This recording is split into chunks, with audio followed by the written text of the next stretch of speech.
We are here for goodness sake. Hello family, this is Carol Worth with Paul LLC. Welcome to the Goodness Forum podcast and YouTube series where goodness and positivity are openly discussed and amplified. Thank you so much for tuning in. So today's topic is Your Birthright is Joy.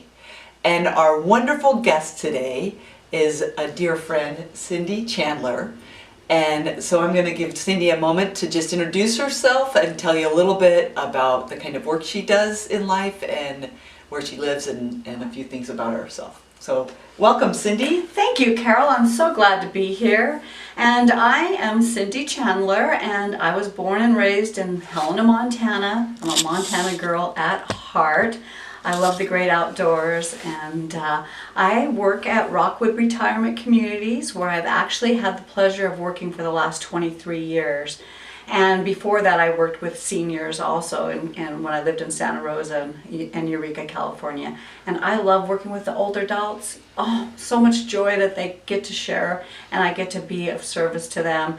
And I get more pleasure at being at work than people should be allowed to have, because it's so awesome.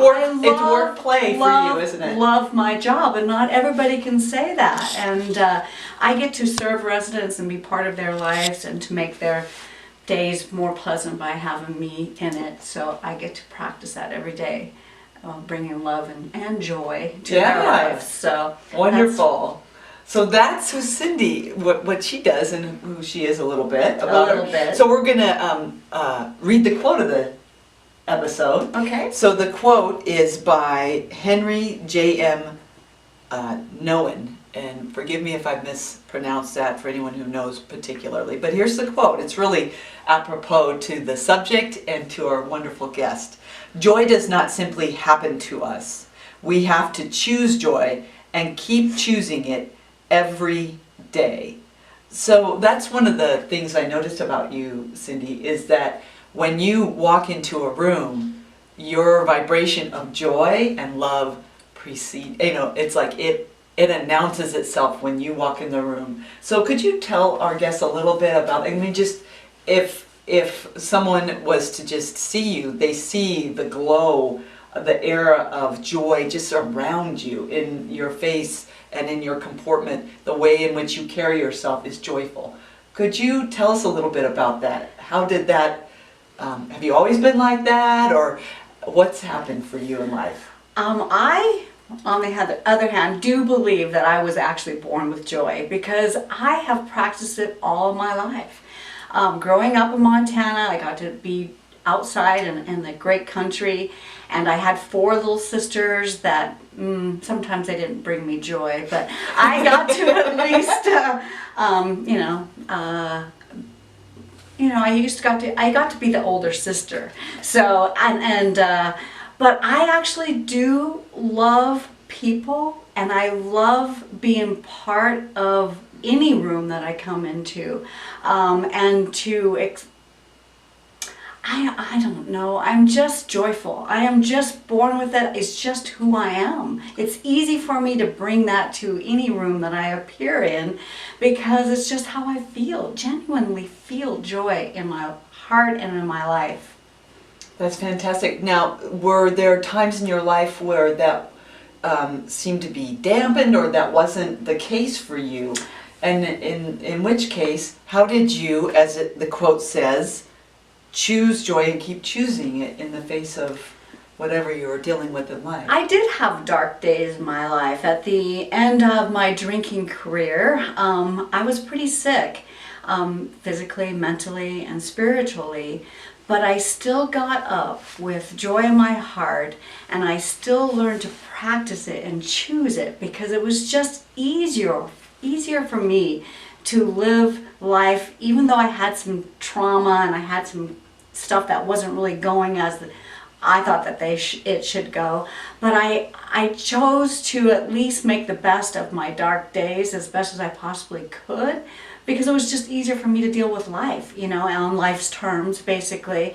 And I am so grateful that I never gave up on life, that even when alcohol was no longer working for me, and it truly was not working for So me. you, at some point in your life, kind of used that as a crutch? Oh yeah, yeah. And then you stopped I that. used to try to fill that hole that was in me with alcohol, but that hole wasn't getting filled up any longer. It was Yeah. no longer serving me, and now I have a God of my own understanding right. that gets to fill that hole in my heart, and I get to bring that love and that joy and practice being here in the present moment and in making the best of each new moment that is ahead of me.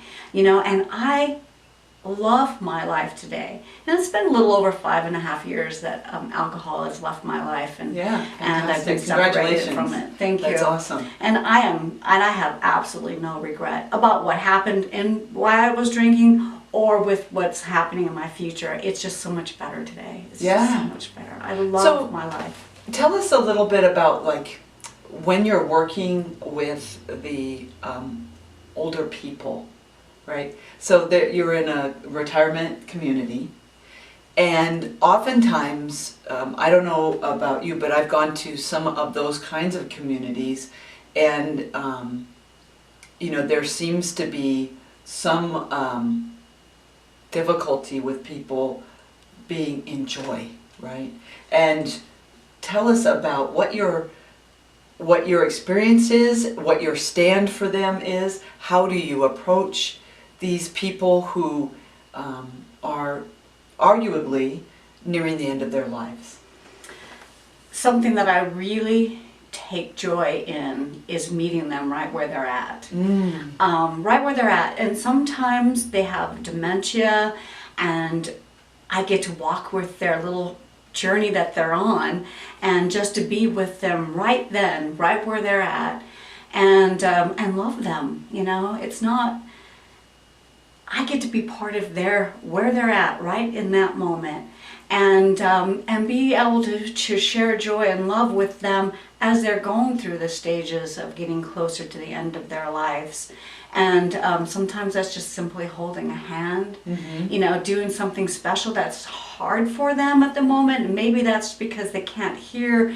And I don't know if you've been on those phone things where you're hitting the phones and it says press 1, press 2. Right. Well, that becomes really more difficult as we age to get through the process because their hearing is being affected. So I get to help them and be part of those simple things, and they're so appreciative. Oh my gosh, I get so much more love from them, just because I'm able to help them with a simple thing that's just making a phone call. And nothing is too difficult for me to do for the residents. I work at a retirement community. That is a continuing care retirement community. It goes from needing 24-hour care completely to being totally 100% independent, enjoying the surroundings around them. And Rockwood they know how to treat the residents, and I'm proud, very proud to work where I'm working. That's fantastic. So one of the things that I know you've done for the residents, and part of what you did in for work at one point, was to deal blackjack. Yeah, which I think is just so awesome. So will you tell our audience a little bit about what it was like, like when you actually were working in a casino, and then what it's like to deal blackjack for these older people at the retirement community? Yeah, that is so fun. That in a former life, I was a blackjack dealer at the MGM in Reno, Nevada. Wow. And how I got to be that was because the casino manager was from Montana. And I asked him, I said, well, what do we have to do to learn how to deal blackjack? And he said, go home and take all the face cards out and start counting to 21. And so when people learned that I knew that, we had a casino night one night, and I got to do that. And then I don't know what, a conversation with the resident, they said, you should deal with blackjack. So we just deal with poker chips. They don't have no value. We each start out with $50, and then I can teach them how to play and give a little bit of a lesson along the lines, and to tell them what you're supposed to do and not supposed to do, or what I do. Like the rules of how the game works best, yeah. And and it's so fun, that 2 hours. I usually do it, every couple of months I'll get to do it, and I've done it like I think it's 4 times now that I've done it.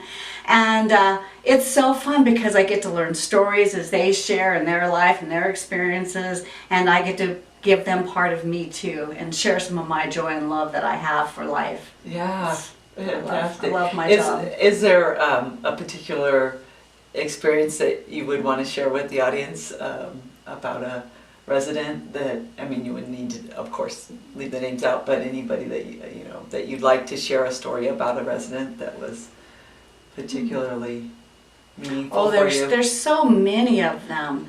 I've been really helping a family pay their bills. It's a husband and wife team, and they've been married for 60, 65 years. Wow. And when he didn't want to give up writing checks and paying his bills, but I got to walk through that process of him letting go of the ego of having to do it himself and bring the children in, and finally now that just happened, and it's so cool. He's still a little bit cranky about that process, but you know Is he what? grumping?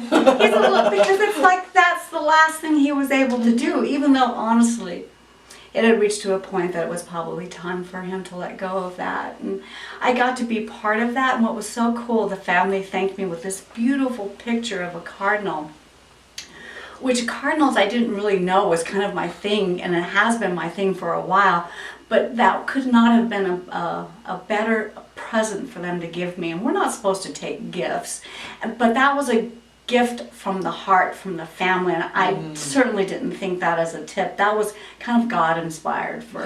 I've been asking for that sign that I know when God is working for my life, and it literally brought tears when I opened that box. I thought it was a box of chocolates, so I just kind of sat it down, because when I get gifts like that, we get to share it with others, and when I actually opened it, it was a red little material painted fabric, beautiful cardinal. Oh, that's so sweet. So there's so many beautiful stories of working with our senior population that I could probably go on for days. So. Well, and thank you for doing that, because I do get, having dealt with my own parents and what they're dealing with, the family